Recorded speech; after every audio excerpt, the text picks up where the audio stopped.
Democrat in the White House, a split Senate, Nancy Pelosi holding the House hostage. What do we do now? The only thing we can. Fight. This is Rebuilding the Right, presented by the Salem Radio Network, hosted by Dr. Sebastian Gorka.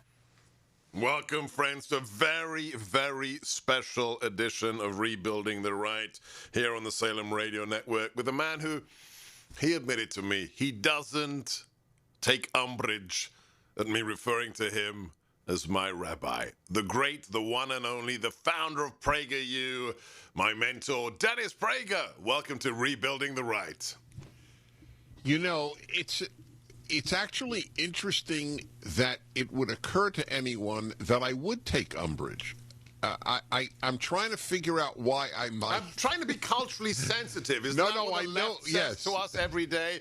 Don't appropriate another's culture. As a cradle Catholic, I don't want to insult the man who is the modern exegete of the Old Testament, the man who wrote the Rational Bible. So I'm just being overly cautious, I think.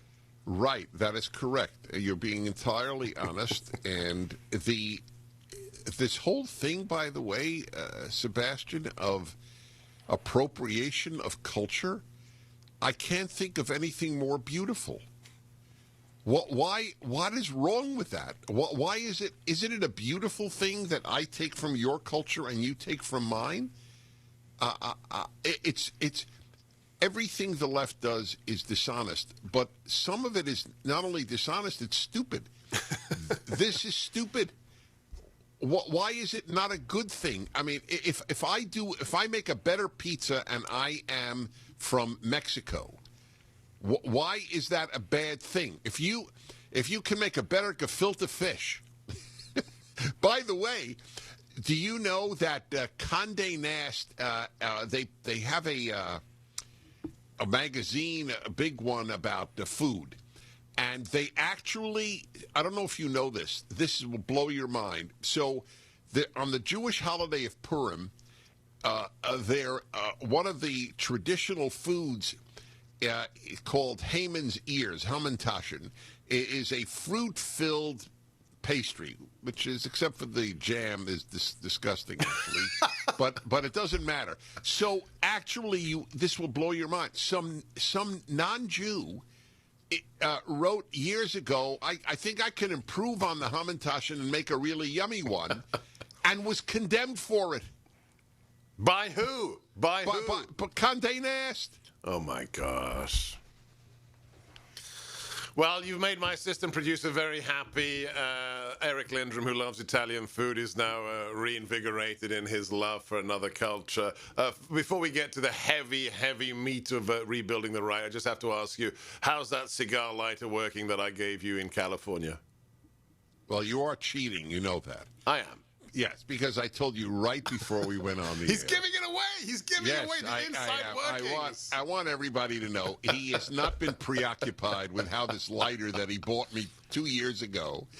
Where was it? In Orange County? It was the cigar bar. You found us. Yes, of course. You have. I think you have a special GPS that only locates cigar bars.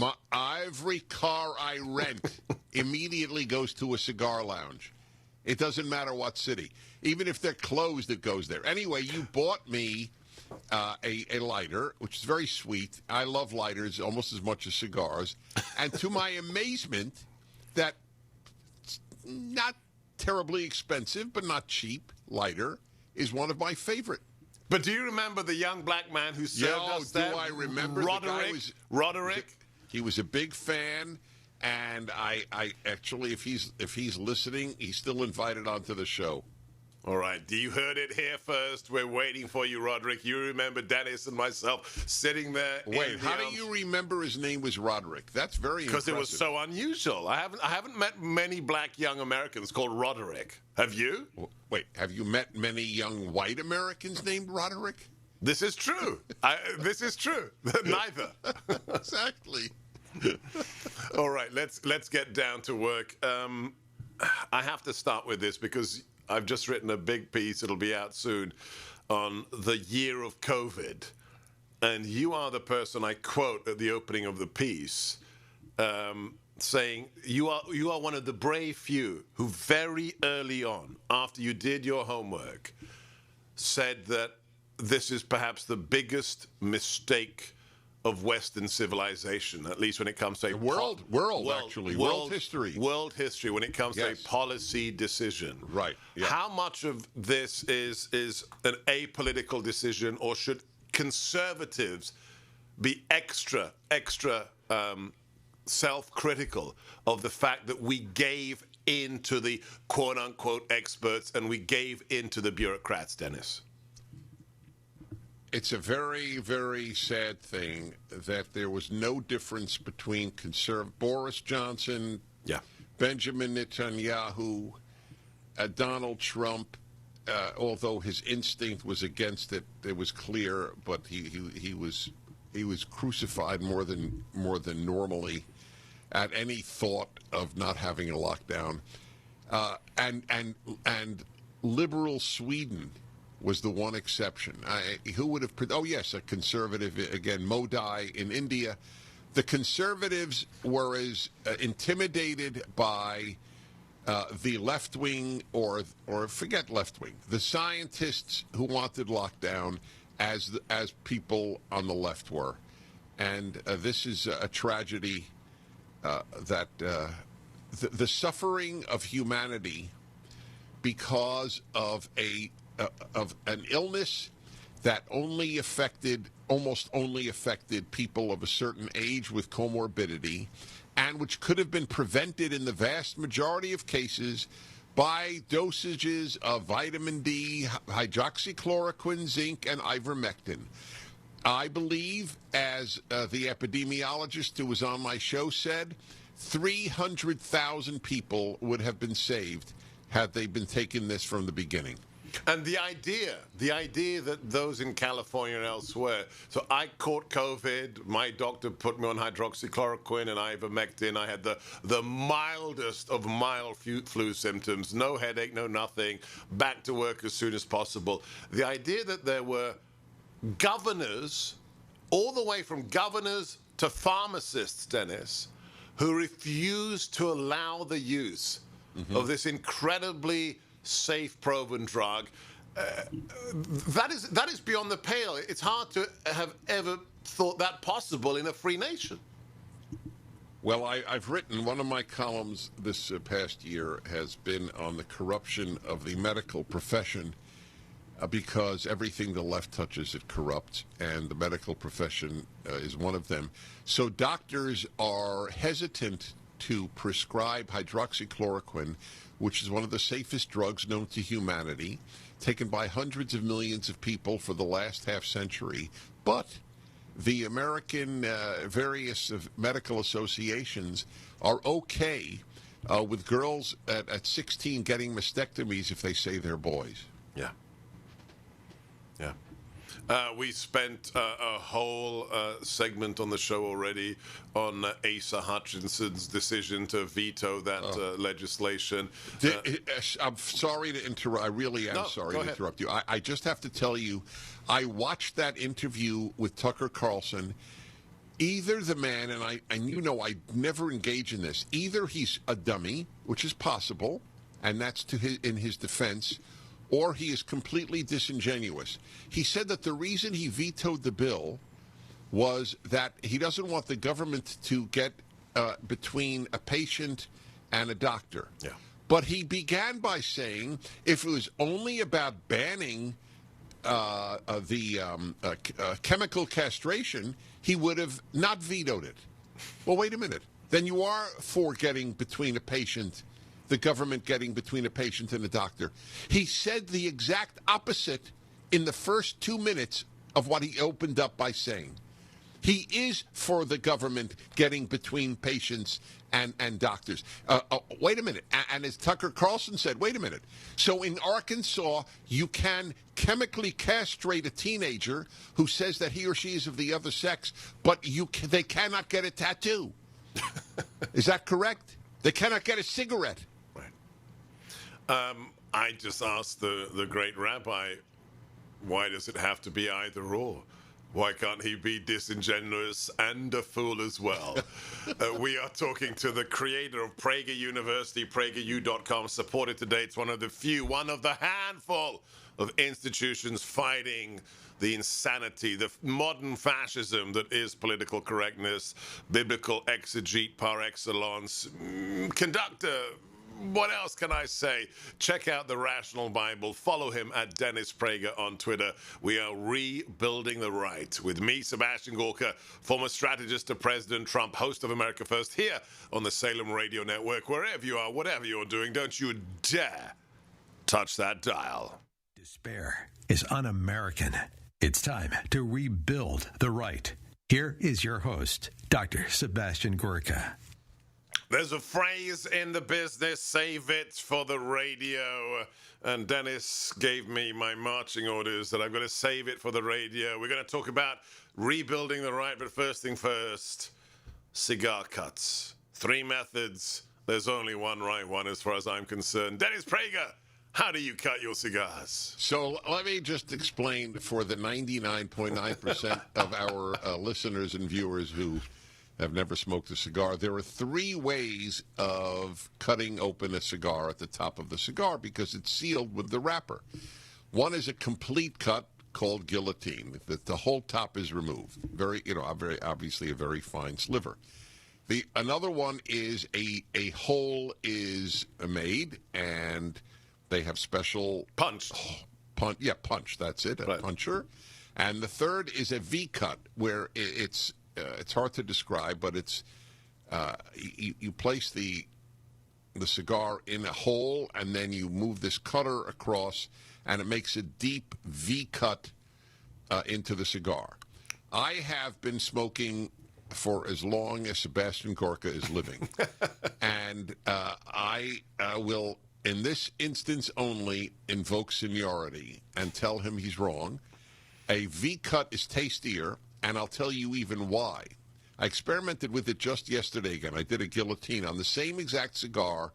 I did one cigar V and one cigar that. The V cut goes deeper into the cigar so you get more flavor from it. And that is my case.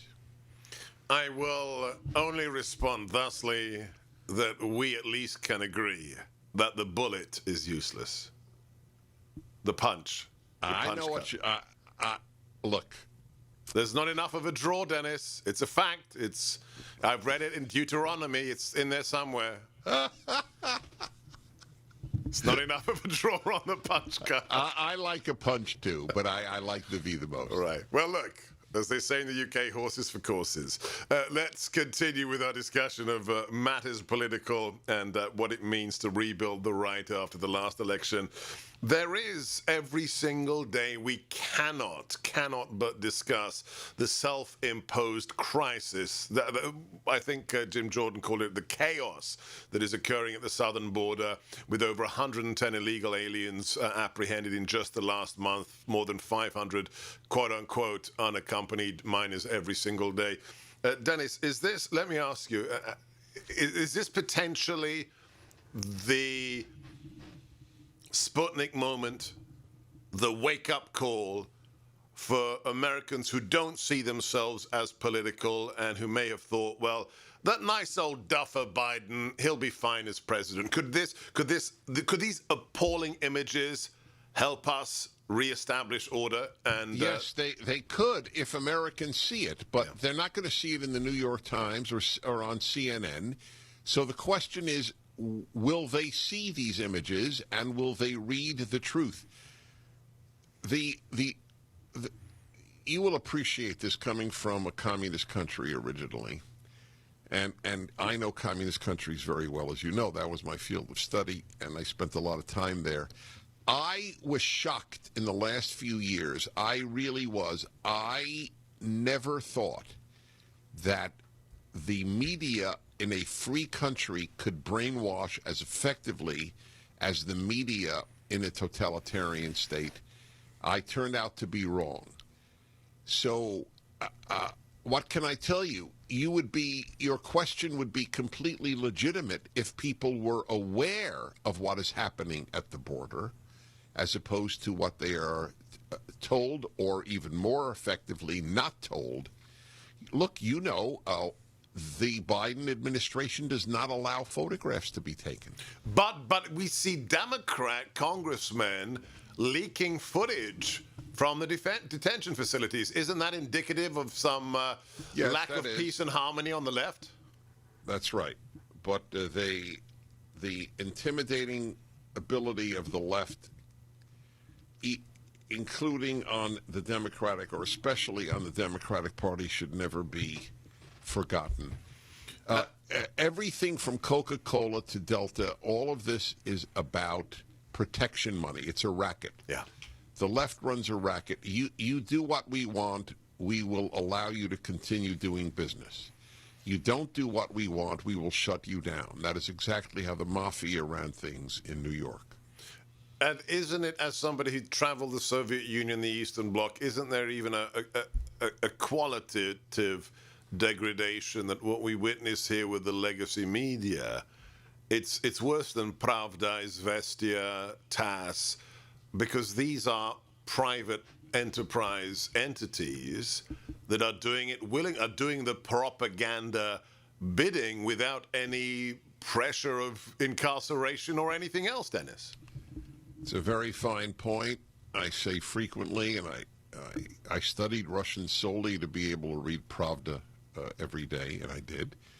And I am stunned at what has happened to the so-called free press in this country. And I say, as I was saying, every day, or not every day, but I think this every day, and I've said it often, the New York Times is to the Democratic Party what Pravda was to the Communist Party. But your point is excellent. One had no choice. The other does. And are you seeing any signs that there is an adequate conservative response in terms of media coverage? I think Salem Radio, I think talk radio is still our lifeline, but are we seeing enough of a similar pushback on other media? Yes, but people don't have the same access. I have said as well this, and it's worth noting now. If we lose America, no one will ever be able to say it was for a lack of superb writing and speaking against the loss of America. There are so many fine books, so many fine media sites, and for that matter, so many fine talk shows. And I include ours, if that's immodest, so be it, that are available to people. But if you are still a believer that you get the truth from CNN and the New York Times, it doesn't matter. If God himself said, listen to talk radio, it wouldn't matter. Yeah. Well, at least we have Salem Radio, and starting this Sunday, I can't believe we're an hour and a half into my show and I haven't mentioned it yet, we have a new TV show. It's called Gorka's Reality Check, Sunday, 7 p.m. Eastern on Newsmax and 10 p.m. Eastern. Don't miss it. And even if your cable provider doesn't include Newsmax, you can download the app and watch all their programming for free on your portable device. Do it today. We are talking to the founder of Prager University, the author of The Rational Bible. Follow him right now at Dennis Prager. This is Rebuilding the Right with me, Sebastian Gorka, live streaming on YouTube, available wherever you get your podcasts. Stay on this channel. Out! Out! Do you understand English? Get out of this property. Go. So go. Go. And don't come back without a warrant. Out, Nazi. Out. Out. You understand? Nazis are not welcome here. Out. And don't come back without a warrant. Do not come back without a warrant. You understand that? You're not welcome here. Nazis are not welcome here, and don't come back without a warrant. incredible footage of Pastor Artur Pawlowski from Calgary shooing the police and the health inspectors out of his church on Good Friday, saying, "Don't you dare come in here. We need more pastors like Pastor Artur." Our special guest on Rebuilding the Right is Dennis Prager, a man who built his career by traveling the communist world before the fall of the Iron Curtain. Dennis, why is anybody surprised that it takes a Polish bistro owner in America to say you're not shutting down my restaurant, who's imprisoned for it, and a Pole in Calgary to say, how dare you close down my church on Good Friday? Why is it the immigrants, Dennis, from communist countries who are standing up to the COVID oppression? You will love my response. About this summer, 3 years ago, I gave lectures in Romania, in Bucharest and Cluj, and they're packed houses. I was so touched because of basically PragerU, and they had translated one of my books on the Ten Commandments into Romanian, and mostly young people. And the issue arose of Western Europe and Eastern Europe. And I looked at them and I said, you have to get this notion out of your mind that Western Europe is the leader in Western civilization. If the West is saved, Eastern Europe will save it.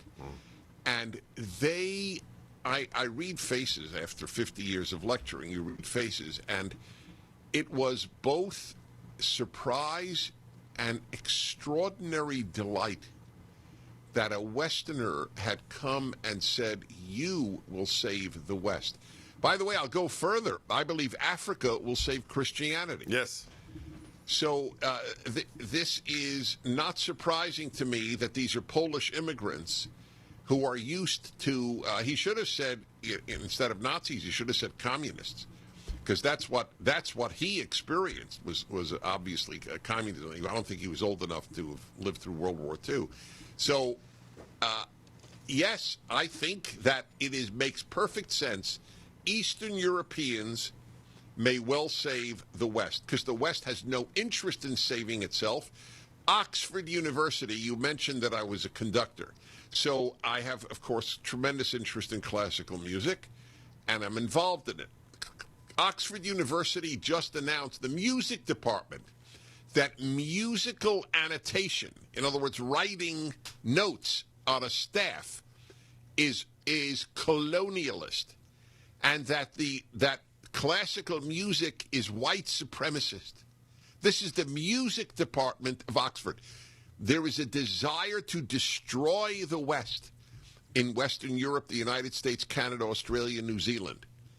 So, by the way, it's not surprising to me that happened in Canada. Canada is actually more fascist than the United States at this time. Just ask Jordan Peterson, correct? That's right. That's correct.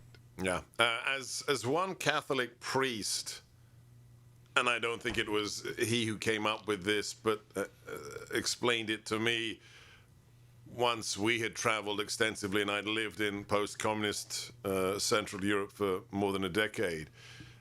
If Europe is saved, it will not be saved by those in Western Europe. It will be saved by the blood of the martyrs in Central and Eastern Europe. And he doesn't mean the church fathers, he doesn't mean ancient history, he means the blood of those who fought and sacrificed under the oppression of communism, who survived and who today are resisting the oppression that comes in the guise of neoliberal or global forces, whichever you wish to call it. We are talking to the man who has, if I'm allowed to say this, has just finished his latest volume of the Rational Bible, Deuteronomy. You have to check out the previous volumes. Follow this man at Dennis Prager. Listen to his show, and please support Prager University. We are rebuilding the right with you, our dear listeners, here on the Salem Radio Network. What's going on? Holocaust, they're trying to throw a car. It's like a... Fix me to a car? He said it's a car. Yeah, he is a car. No, this is my car. Somebody... Stop it! Oh my God, somebody just stole it. She's stealing their car. You're stealing the car. Yeah, we called the cops. Call the cops. Call the cops. The sounds from the handheld video footage of the moment. Very distinguished man, a legal immigrant to the United States, Mohammed Anwar, was murdered in the midst of a carjacking incident not far from this studio in the nation's capital by two black teenage girls who used a taser to steal his vehicle, a vehicle that was his livelihood as an Uber Eats delivery driver, and a vehicle he was unprepared to surrender. This week, we find out just a few days later that both young women will not go to prison. None of them will go beyond the age of 21 to any kind of prison facility. And I have to ask my guest here, my colleague, my mentor, Dennis Prager, this isn't just a very tactical incident, a one-off outlier. I see that video, the motivations, the behavior of the girls, who, as the man is dying on the sidewalk, scream, "But my phone's still in the car, I need my phone." And then the response from the authorities as a diagnosis of our problems in America. Is that hyperbole, Dennis? Not in the least. You realize that prosecutors in Washington have kept people who did nothing to anyone on January 6th in the Capitol. They're still in prison. Still in prison. Some might be for years.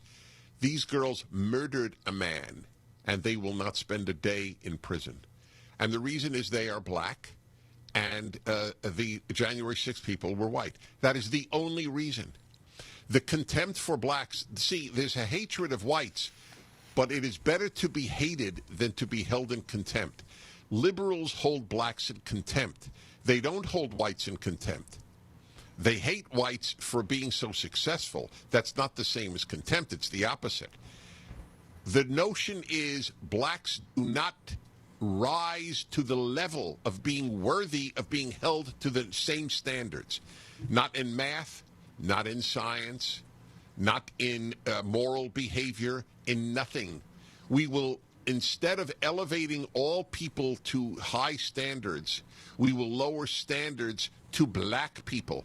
And blacks look at the left, for the most part, as liberators. The people who have the contempt for them. We don't give a damn if you're black. Okay, let me announce this again. Conservatives don't give a damn if you're black or you're white or you're any other color. We don't give a damn. I consider skin color as important as eye color and shoe color. Okay? And you know why? Because I was raised a liberal. And I was raised a religious Jew. And therefore, I was raised to believe God doesn't give a damn about color. Neither do I. The left is preoccupied with color, and you vote left. So what is the answer? Well, we are here as conservatives on a conservative radio platform. This is not a problem. That footage, that audio, is not a problem that can be solved by politics, is it, Dennis? Well, it can only be solved by values. Yes. That's what you're implying. Of course, that's why you do your work and I do my work. But is it the churches? Is it the pastors? Is it the priests? Well, where is the locus of change here? Okay, well, that is one locus of change, and to be honest, neither the synagogue nor the church has been particularly effective in this regard, because most good people don't fight. Yeah. I have a saying whenever I do fundraising for PragerU. So there are three types of good people: those who fight, those who help the fighters, and those who do nothing. Yeah. And those who do nothing is the largest group. By the way, helping fighters is just as good as fighting. And one way to help fighters, I always I always state, is to patronize the advertisers of talk radio. Without talk radio, the country would effectively be lost. And so I just want to throw that idea out. but they have not fought. Most pastors are great guys. Most rabbis are certainly the traditional ones, like the traditional pastors, terrific people, but they're not fighters. Some are. Jack Hibbs is a fighter, just to mention one name from out here. And there are others in Thousand Oaks and elsewhere out here in California. And these are magnificent human beings. But the average priest, rabbi, and minister is not a fighter. Do you think, I asked this about the border, I think on the long term, the real wake-up for those who haven't fought or who aren't supporting the fighters could be the extreme transgender agenda of the left. Could that be the trigger in a good way, Dennis? It's a very tough question.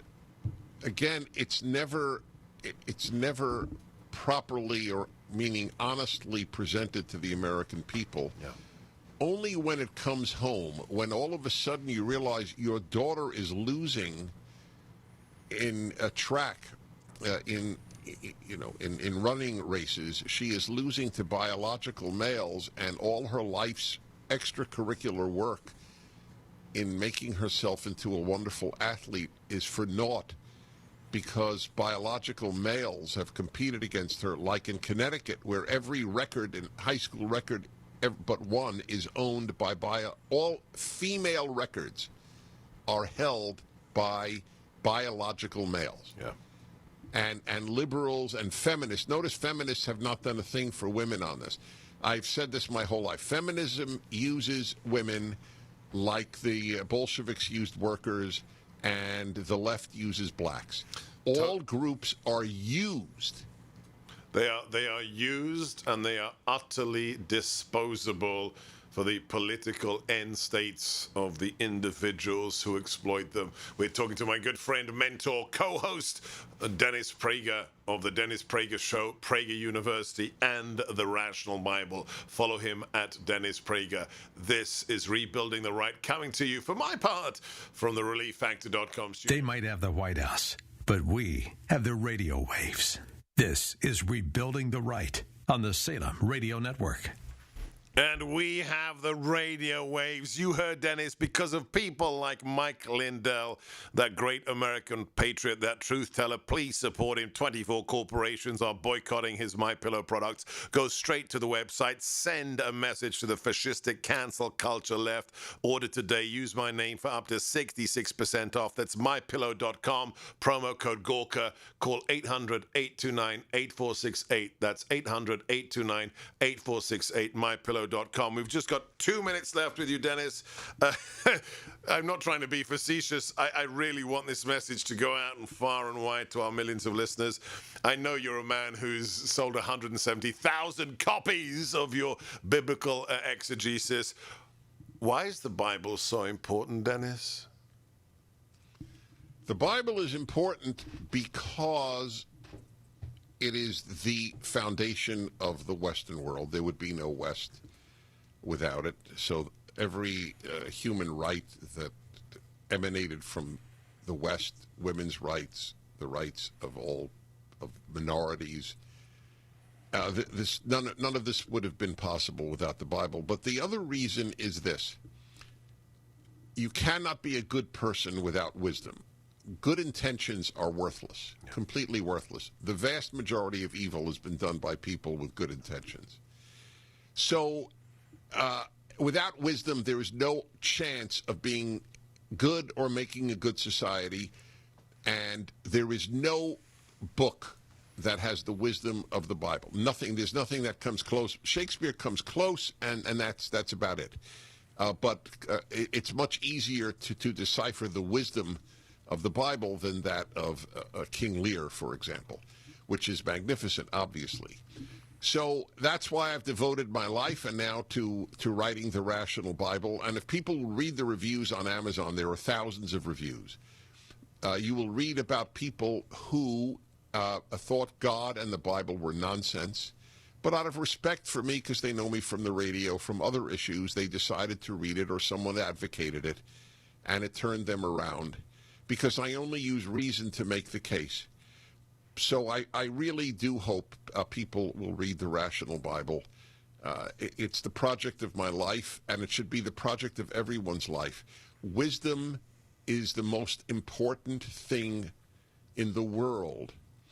The left, not all leftists have bad intentions. Many have good intentions. They're ruining this country, not because of their intentions, but because they lack wisdom. What a wonderful close. I wish we could continue for hours. Make the Bible your project and start with not just the good book, but with the explanations in the Rational Bible from Dennis Prager. I'm Sebastian Gorka. You've been listening to Rebuilding the Right on the Salem Radio Network. Next, West Coast warrior princess Jennifer Horn and Army Horowitz. Stay on this channel.